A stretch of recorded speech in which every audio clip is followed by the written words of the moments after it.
Hi there, MJ here. I wanted to give a quick content warning. I know this show's super violent and I say fuck all the time and there's the explicit tag. All that being said, there's a moment in this particular episode where a person has a gun in a school. I am a teacher, so I know how sensitive that particular topic can be, and if you can't handle it, this is your warning. It does have a plot purpose. It's not just sort of because I was bored, but yeah, there's the warning. Okay, on with the show. Previously on the Beam Chronicles. There's gotta be a middle ground between getting yourself killed for the sake of child murderers and ignoring everything like you're doing now. Prophet wouldn't even let me. Prophet hasn't been in pissing range of this place for 3 months, you baby. You think Howie noticed on his own a little moral victory here and there? They're going to hate us eventually, Charlie. You'll get your wish. They'll loathe us like cankersworms. Why push them to start sooner than they have to? What's your name? Patrick Body. How about I give you 5 minutes, open questioning. And then one day, I don't know why, it was just one too many murders. I quit. Just like I always thought I had the prerogative to do. And then he fucking shut me off. And I was a brain in a jar, floating there in an impossibly dark abyss. I was vacant. I was nothing all over again. It was only an hour and a half, but to me, it was a month, and it might as well have been forever. It fucking felt like forever.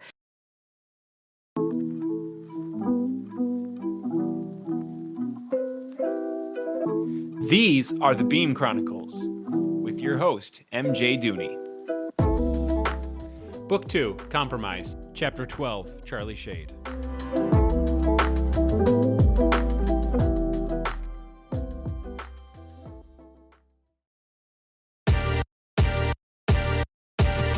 Six months officially since the last time anyone had seen Howard Prophet. And we checked around. Maria hadn't seen him in 7, Lane Rector going on 10, other branches more than a year. We quickly discovered, in fact, the last branch he'd physically made an appearance at was ours, and that was 6 months ago. Since then, Murphy talked to him on the phone, 4 months ago when they constructed the asinine plan to stick Jackson with phone duty, and Cranston was still having some limited communication with him, or at least claimed to be. Beyond that, Prophet was nothing more than a ghost. A myth even, like a distant memory. Nobody knew where he was hiding or why. And it was pretty striking how lasting his impression was, that he could disappear for half a year without anything really changing, but he honestly couldn't expect that to last much longer. We'd already begun breaking the rules to some small extent. Once Jackson started blackmailing Peter into keeping his mouth shut, there was no link between us and our absentee dictator, no way for him to enforce his will without actually showing up. So we slowly started finding better solutions to some old problems, occasionally not equalizing people we could keep locked down, or rescuing bystanders who would have otherwise gotten hurt, even if it meant blowing a bust, even if we weren't exactly on a bust. We were still hunting innocents, depowering them, or locking them up, sometimes for things they couldn't help or hadn't even done yet. But I guess when you spent 5 years killing people, not killing some of them suddenly feels like saving them. Hell, without our discretion, somebody else would have killed them anyway. Even Sydney, who was initially hesitant, if not adamantly opposed to our meager pushback, had come around to the idea of occasionally trying to be good guys. Something specific happened to him, some life-altering realization motivated him to join the cause. He seemed driven to prove his worth to himself the most, I guess. It wasn't the sort of thing I'd ask him about, nor the sort of thing he'd tell me if I did, but it was nice, having all 3 of us inching forward together, anxiously glancing over our shoulders for Howie's eventual return. It was inspiring, honestly, kind of uplifting. Jackson had only obtained the tape of Cranston yelling at me because I called him out on his passion and made a case for little moral victories, and I'd only done that because I was afraid it was my fault he stopped trying. I kicked Jackson back into the sun, but in 1,000 years I wouldn't have guessed that he'd drag me up into the sun with him. I didn't think my wretched soul was that salvageable, but hell, if I really had let my darkness infect him, why couldn't his light infect me? If anyone could save me, it was Jackson. Sure, what we were doing was still subtle, not defining precedent, creating new habits, or altering the mission. Nothing more than kicking the tires. It was inconsistent, hesitant and scared. We didn't swoop in and pull babies out of fires before we did anything else, or show mercy to every anomaly who was blatantly dangerous, but there was something very specific Jackson said to me a few months ago that stuck, about how people eventually, inevitably, would hate us anyway. Maybe if we could make the history books have just this little extra chapter about the sort of people we were when Howie wasn't standing over us, breathing down our necks and pulling the reins tight, maybe we'd get the pity we didn't deserve. Maybe that idea would be enough to counter the wit-cracking we'd inevitably receive for our sloppy interpretations of his manifesto. But before he could crack the whip, he had to show up, and with every day that he didn't, our boldness got a little bigger. I had no large-scale rebellions planned for that day. I was just getting back to the States from my morning jog in the Australian outback, although it was night there. One nice part about near-instantaneous global travel was the ability to see the world on a daily basis. Plus, while our international fame was pretty substantial, it was nothing compared to domestic. I couldn't run anywhere in America without someone recognizing me and then paparazzi showing up, messing with my workout.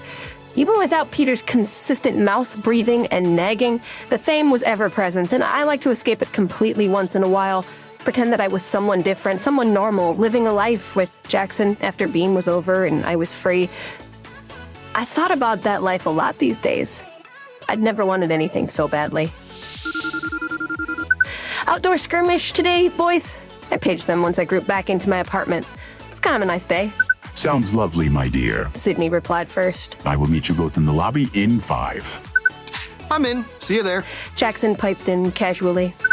I grabbed Guillermo and my trench coat, quick glass of water, then grouped into the lobby.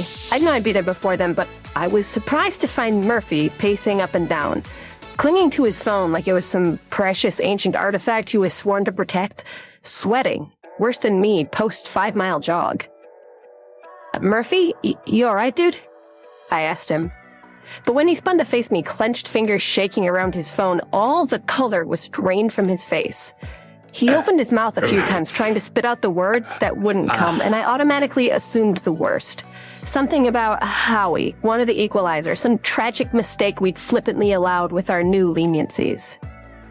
Murphy, what is it? What's wrong? Shayde, you ever think about what life's gonna be like after this? He asked me in a daze, total shock. Always, but please, tell me what happened. Who was on the phone? Just an old buddy from the FBI doing me a favor. You remember my daughter, Charlie? I remembered hearing about her once or twice, a relic from another age, before I'd even met Sydney or Jackson. I never met her, but I recall some secondhand stuff. I remember she had a baby back when I first started here. And everybody got all assed up because I didn't go see her be born, right? Yeah. He was suddenly crying, which was odd enough, but odder that he didn't seem to even notice it. Tears streamed down his craggy old face, and he caught 2 of them as he brushed his mustache, still in stunned disbelief. Murphy, did something happen to your daughter? You think you can just put it off, you know? He ignored my question, probably didn't hear it. You think that maybe one day you'll finish cleaning up this mess, and then you can just turn around to the other mess, so I'm building up behind you, and you fix that. My daughter, she hasn't spoken to me in a decade, but I figured, hey, let her have her space and finish up the important work you're doing here. I've never even met the kid. Charlie, she's 5 now, goes to school, doesn't even know her grandpa. The fuck is that? You really gotta tell me what's wrong, man. You're giving me nothing here. What did your FBI buddy say to you? There's a man, a kid, young guy, I guess a guy with a gun at her school. My granddaughter, the one I never met, he's at her school with his gun shooting And when he finally looked up from the ground, I watched the shock physically wear off. His lip trembled, and he took a deep inhale, then spoke. I thought I had more time, Shayde. I thought I had my whole life after Beam to fix things with my daughter and make it up to this girl, and... I grabbed him by the shoulders and glared into his eyes. Which school? It's the And when he suddenly realized what I intended to do, the stunned bewilderment jumped back into his eyes momentarily before he violently shook his head. No way, Charlie. Yes way, Murph. Prophet will hang you. Murphy. You understand? Murphy. He'll skin Murphy, you listen. alive. It's not even an Listen, anomaly. Murphy, You're Murph, so far out I of know. line with this, so far I out know, of our but jurisdiction. Prophet's not here. He'll make a special trip back just to eviscerate you. Murphy, either you tell me the name, or I group to every single school in the capital until I find it. Notice how in neither of those situations do you stop me. But in one of them, I'm a hell of a lot more likely to get there in time to do some good. And for a single second more, he resisted before it dawned on him that I was right. Lincoln Elementary, it's on 42nd. I nodded. I'm going to give you more time. I grouped out of the lobby just as Jackson and Sydney walked in.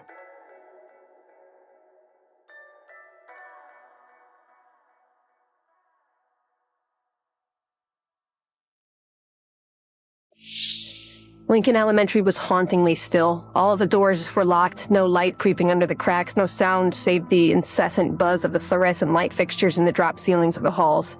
I sixed about me, behind the locked doors, through the nervous, chattering teeth of literal babies sobbing on the floor, cowering under their desks, praying. I felt their heartbeats racing, then felt the ice in my veins. This was for Murphy any way you sliced it, but when I found the cretin sack of human garbage responsible for these kids' future nightmares, I already knew all the sorts of things I wanted to make sure he heard before I dusted him. Guess today was going to be a moral statement of sorts after all. I heard the footsteps approaching me from behind, 6 of the feet they belonged to as he headed down the adjacent corridor, deliberating over which room to kick the door down to and start firing. I started striding toward him, and he stopped, probably hearing the clump of my boots against the linoleum, wondering who was dumb enough to be coming for him. He hoisted his gun and dropped to a knee as I purposefully spun around the corner to face him. Once he saw me, he flinched his trigger finger, but I didn't let him squeeze before I grouped right up to him, backhanding him across the face. He shrieked in terror, and I snatched his rifle as he fell to the floor, waited for him to look up at me before ungrouping it. I wanted him to be watching when I took his disgusting bit of power over children away from him. You're Charlie Shayde. He stammered from behind his bandana, crawling on his back away from me on the ground. I grouped 3 feet closer, stomped him in the stomach, and he writhed in pain, rolling onto his side. Then I snatched him up by the collar, hoisted him off his feet, and pressed him into the wall. I'm not an anomaly. I'm just a regular guy. Beam has no business. I have business, I hissed, slamming his head into the wall, ripping the bandana off his face. He was just a man. Like any other man you'd see on the street, somebody's son, somebody's next-door neighbor, just a soul on a murderous rampage against other tiny, defenseless souls. I could have let him live, beat him up, knocked him out, left him to the police waiting outside, and disappeared before anybody realized how far outside the lines I had strayed. But I had to do this one. For Murphy. I'm going to ungroup you. Do you understand? I explained so calmly I wasn't even sure it was me talking. I'm going to turn your body into nothing. So when this is done, and they come looking for you, they are not going to find anything. Nobody will know your name, or your face, why you did what you did. They won't plaster it up on the news and talk about you for months. You'll just not exist anymore, and that's all. And then maybe people like you will fucking stop using this kind of bullshit stunt to get attention. Maybe not everyone, maybe just a few, hell, maybe just one. But if you have a twinge of humanity left and you want some tiny bit of solace in your last pathetic seconds of life, take it in that. Got it? He finally lifted his head, glanced up at me, and I found myself suddenly short of breath. I'd seen it 1,000 times, an expression I'd become so familiar with it chilled me to the bone. To see it on somebody other than myself, or Jackson, or Sydney, Murph, Phil, Caraway. The bags under his eyes, tears falling haphazardly, nonchalantly, as if they forgot their own purpose from overuse. He looked exhausted, broken, scared, defeated, lost. A wasted life, only chugging along still because he didn't know how to die. I didn't know the first thing about this boy's story. I didn't fucking care to. Hell, I just finished telling him I wouldn't let anyone else know it either, but somehow I knew it was all more complicated than I wanted it to be. It was always more complicated than I wanted it to be. That just made me blisteringly angry. You think it fucking matters? He asked in a whispered sob. Me dying, them seeing my face or not, you think any of that changes anything? There's evil in this world with or without me contributing. You can't escape it, and you're not gonna fix it. Real, true evil, it's all around. and then he vanished because I couldn't tolerate another second of his self-serving bullshit. Now there's less, I mumbled to the suddenly barren hallway. I was ashamed at my envy of his eternal peace. It was difficult to make the distinction between what I'd just done and what I did every day for Beam, what I was trying so badly to stop doing. Perhaps if I'd stuck around for a few minutes, received the gratitude of the children I'd rescued, I would have felt less twisted about it. Maybe I'd even feel like that 4-letter word that started with an H, the one I wasn't allowed to say, but I didn't deserve that, and I wasn't exactly supposed to be there in the first place. The school seemed suddenly darker than it did 10 seconds ago. I grouped back to my light. There wasn't any point in sticking around anyway. Sometimes there wasn't any higher lessons to be learned. I did it for Murph. That was all there was to be said.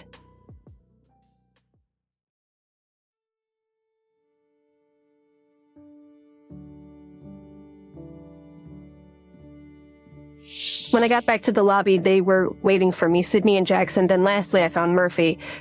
And he strode up to me with an eager, burning desire for any bit of assurance. I got him. You got him. Yeah, I got him, Murph. I got him. You got him. You got him.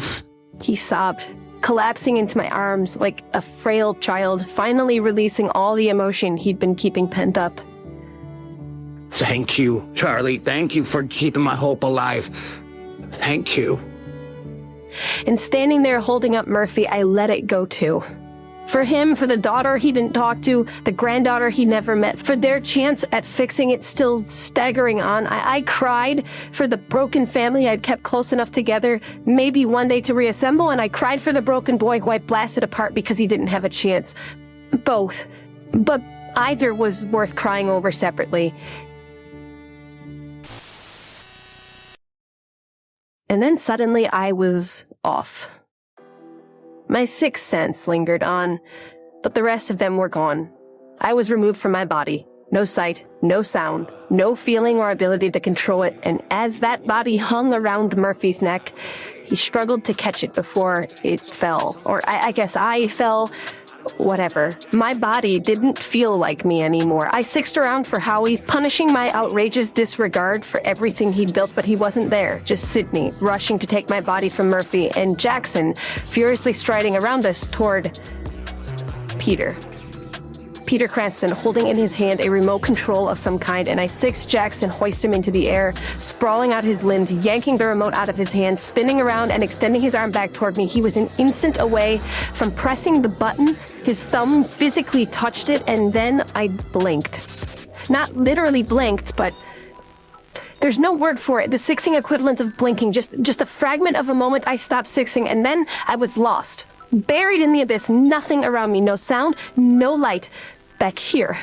Oh my God. Oh God, not this. Not again. I'd been in here before, once before, for an hour that felt like an eternity. I had to get out. I started crawling with my mind, scratching to turn back on my sixth sense, booted up. A flash, a spatter, like a spark of that same image, that same sixth schematic of the room. The second before I left, it was Sydney taking my body from Murphy and Peter strung up by telekinesis and Jackson pointing the remote at me. Then another blank. I'd slide down the wall, back to the bottom of the well, back to my lonely, torturous ruin. I tried again, 50 times, but each time I did it, I'd get right to that same point, right to where I saw them all in their same positions, the statues of my loved ones trying to pull me back up. Jackson was powering me on, firing at my brain. I'd sixed him start to press the button before I fell. But I sixed that minutes ago. Why was it taking so long? Was something wrong? Did something malfunction? Did it not know how to get me back up again? Was I trapped down here until somebody figured out where Peter got his remote and how to undo the damage he'd done? Then it struck me. The only feeling in the entire universe I had, the insatiable warmth and power of Jackson's telekinesis. Even in the pit, he inexplicably found me. I didn't understand how, but for the next 5 minutes, I stopped struggling, focused just on that reassuring, loving glow, wrapped up my sanity in it, and waited. Then suddenly, pow, it all came back at once, the clamoring and bustling. I gasped for air and feverishly clung to Sydney's neck, tugging him down to me, yanking myself into his embrace to make sure that it was real, clawing him like a stray cat. Turley, it is all right. You are back, my dear. You are back. He urgently assured me as I squeezed and shook, gasping and sobbing and blinking like a mad person. I heard Peter howling in pain, stretched out like a starfish, suspended 5 feet off the ground, and Jackson lowered his own arm, leaving the remote hovering in front of his face so I could watch him as he crushed it into a fine, powdery crumble. It hit me that I had only been down for that fraction of a second between his finger hitting the trigger and pushing it down. I'd only lost contact with the outside world for that long.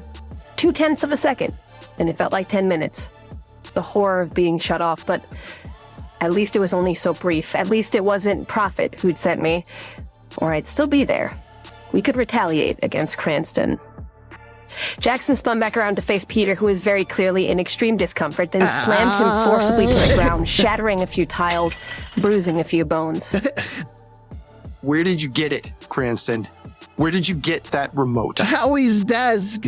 He squealed as Jackson pressed him into the floor. It was just sitting on Howie's desk, so I grabbed it and... You seriously didn't even know what it did, and you just pressed it? He forced even harder, and Peter whined aloud at the searing pain. She can't just do whatever the hell she wants to. I'm sick of you three walking all over me. Prophet would have done the same thing. Peter, if you honestly think you can do something just because Howie would have... JT, I gasped with the pittance of air I managed to direct constructively through my nervous panting. And when he spun around to face me, wham, pulse after pulse of soothing, so calm, serene, beautiful, and hypnotically comfortable. I almost made a noise. It was so drastic and suddenly intensely pleasurable, like for the briefest of moments he had thought that I was gone, and now he was basting me with all the affection he thought went wasted. Not worth it, man. He's just a little prick, you know? Jackson relented. He briskly began walking toward me, still weak from the shutdown, supporting myself around Sydney's neck. But once Jackson made it over to us, Sid passed me off to him, and we held each other a little too intensely for the comfort of our stupid secret. There was nothing farther from my mind. Charlie, what you just did for Murphy was one of the bravest things I've heard of in my entire life. Little moral victories. Shame about Patrick Body, by the way. Jackson spun around, still supporting me around his shoulder, and we both watched Peter make his way onto his feet, straighten out his cufflinks and tie, press his thumb into his nose and glance at it to test for blood, reassembling his ever-important image before he foolishly brandished his threats at us. What are you talking about, Peter? The Patrick Body. I don't know who that... Your little buddy from the Hodge presser, you let him off on some stories, some multiple gunman conspiracy theory, which forced me to implicate that Trevor Longfellow, or at least attempt to. Do you remember any of this? Okay, yeah, I do. What happened to Body? He asked flatly, devoid of emotion, to restrain himself from further violence. And Peter smirked, laughed out of his nose, and shook his head. You know, you and I, Jason, guys like us, well, we're the cream in this crop. We are where everybody else wants to be. Up here. He held a flat palm above his head. Up top, right up close to the ceiling. It's nice up here on top, isn't it? Good weather, good view. People respect you, most of them anyway. He glared, snarling slightly in my direction, then reset his smarmy grin and looked back to Jackson. But you see, you just got here. I've been up here for a while, and I worked incredibly hard to get here. And in that time, I've learned that the key to staying this close to the ceiling is only caring about the gap between me and bumping my head. That's all that matters. That and the few people above me who can kick me back down. And you found a way, didn't you?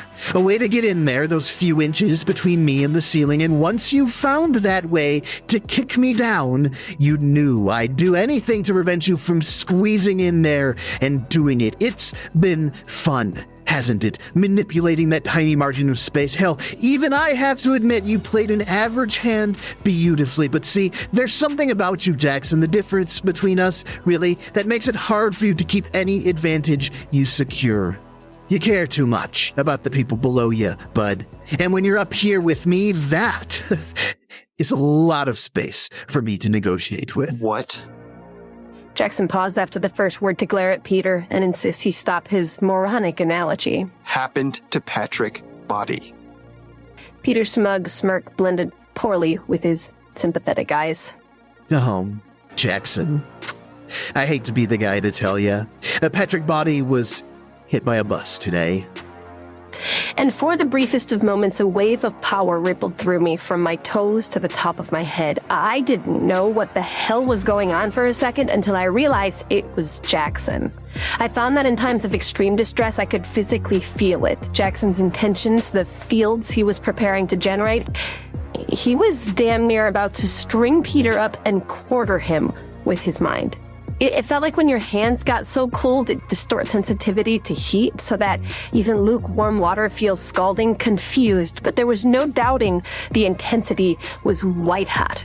Clearly, Cranston could not feel it the way I did. Now, Jackson, you're mad. I get that. But doggone it, I asked you darn near 100 times to stop leading young reporters down roads like that. And this The way... next 3 words out of that slimy little piss hole you call a mouth had better be he's not dead, or you'll see exactly why I don't give 2 shits about how many times you asked me to do anything, you pathetic, worthless speck. Peter stared at him, wide-eyed, mouth agape, appalled, and nonplussed, so Jackson assured him. I am not fucking joking, Cranston. He's alive. He's alive, but body's fine. Just banged up something awful, but he's not dead, I promise. The tidal wave subsided, if only slightly. Never before was I so terrified of what Jackson had the potential to do. It had never hit me before how close he always was to the edge of control. But maybe now you realize how dangerous of a man I am to underestimate, Jackson. That fear that you have for profit, if you don't want more people below you getting hit by buses, you'd do best to have that same fear for me. Have we reached an understanding? I took him by the hand. Only then did he break his demonic eye contact with the devil's most despicable disciple, and I felt him power down. Slowly the fiery rage redirected into stroking me in light again, pulse after pulse of intense perfect bliss. It was like Peter wasn't even there. It was like only we were there. Still not worth it. He's not worth anything. Jackson seemed to be willing to disengage again, but not for long. Peter would not allow me to save him. Got a little number for you, Jackson. 1645 Cherry Grove Lane. He arrogantly stuffed his hands into his pockets and rocked backward onto his heels as he recited the address. How's your mother these days, buddy? Had any, accidents? All right, fucker, fine. I lifted my hands in the air, indicating to Jackson that I wasn't holding him back anymore, and Sydney rushed up behind to catch me before I stumbled. Jackson shot me a quick, reaffirming glance, and I shrugged. Clearly he wants it. He has no clue. Blanch him. Now, Jackson. Peter nervously stammered, and JT slowly turned, strode toward him. This is not... We are not going to resort to violence. We are going to be reasonable about this, all right? Ah! Jackson grabbed him around the throat and choke-slammed him back into the ground. Cranston yelped, clinging with both hands to Jackson's forearm and kicking his legs around like a pinned animal. I think we left reasonable in the dust when you turned off my girl's brain, and now you threatened my mother, Peter. I'm starting to think you don't realize there is a difference between you and Prophet. And he leaned in close, spat into his face. I can't do this to Prophet. Peter lurched, then went perfectly still. Jackson let him go, and he spun over onto his hands and knees, vomiting blood all over the floor of the lobby before crumpling onto his stomach. Jackson hoisted him off the ground telekinetically and set him back on his feet, dusting him off as he shook in stunned silence over the bile display JT had just enacted from him, red bile staining his chin and the chest of his perfectly pressed shirt. Gruesome, huh? Don't worry, you'll live. You might just have trouble swallowing for the next few days. So anyway, here's the thing, Peter. Forget the tape. All right, I'm over it. I don't even need it. Here's the new deal. If anything happens, a stub toe, a parking ticket, a bad hair day to my mom, or Patrick Body, or the girl who makes my coffee, or Sydney's lobster, or hell, anyone I'm even loosely connected to, and I have the slightest sinking suspicion that you are tangentially involved, I will flip your digestive tract upside down so that you literally taste the shit that comes out of your mouth. Have we reached an understanding? And finally, Peter shut up. He gulped and nodded frantically. Jackson gave him another few seconds of sneering eye contact before he yanked him in close. You should stop being so concerned with the ceiling, Cranston. There's a whole big world out there. No ceilings or nothing, and some of us can fly. He shoved him away, let him tumble to the floor with a weak little grunt, and he glanced up to the sky.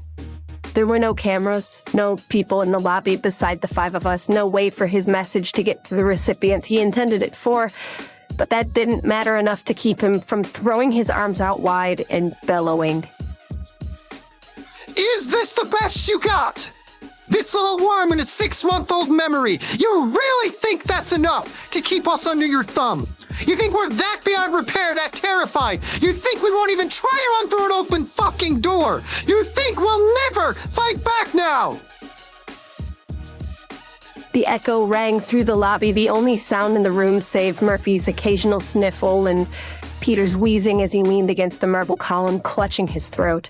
Jackson finally let his hands fall back to his side, still looking up, waiting for Howie to appear out of the ceiling and simplify everything, tell us we didn't have a choice, so we could stop deluding ourselves that we did. It's not enough, I said, and he turned to face me, still weakly supported on Sydney's waist. Jackson walked up to me again, cradled my head in his hands, and stared bullets into my soul. The eye-teaking raged, and for a moment, I thought he would kiss me. I didn't care if he did. It's not, and we're taking it back, Charlie. Forget Peter, forget Howie. We're icons. Prophet can't even do it without us. Not anymore. Little moral victories is over. We're taking our fucking lives back.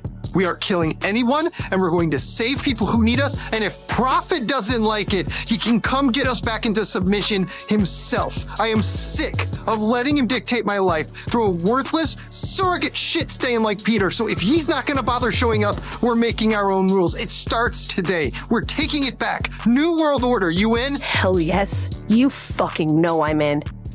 Drag me back into the light, Jackson. I'm all yours. I won't even kick or scream. Redeem my goddamned rotting soul, even if it doesn't deserve redemption. Big Purple? He turned his appeal to Sydney. It needs to be unanimous. We're not doing it without you. And I would not have you attempt to. I will fear Howie's retribution when he makes the effort to deliver it. But until that day, let us deprive this genocide of a bit of its forward thrust. Murphy? The head of the Equalizer sniffed, rustled his mustache, and pondered for just a moment, then nodded once. All right, guys. Let's shake them up. And so began the New World Order. It was the only stinted beam during which I was perfectly happy.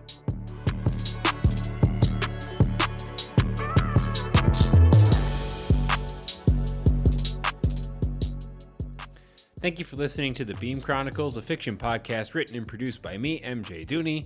Sorry that this one took an extra day to get out. I've been pretty consistent about putting out new episodes Mondays at 6 a.m. I had one snag a few weeks ago because I got sick. This one has no excuse attached. I just mismanaged my time.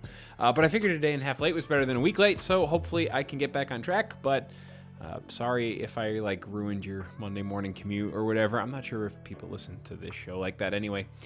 Follow me on socials, Instagram, TikTok, YouTube, Twitter. Email me for any reason, including if you want me to collab on some art, beamchronicles@gmail.com, but you can just email me to say what's up. 5-star rating on whatever platform you listen to the show on would be lovely. Spotify, Apple Music, whatever it is. All music and sound effects were sourced from the Epidemic Sound Library. Special thanks to Sergio Duarte for creating the cover art for the show. Thanks again for listening.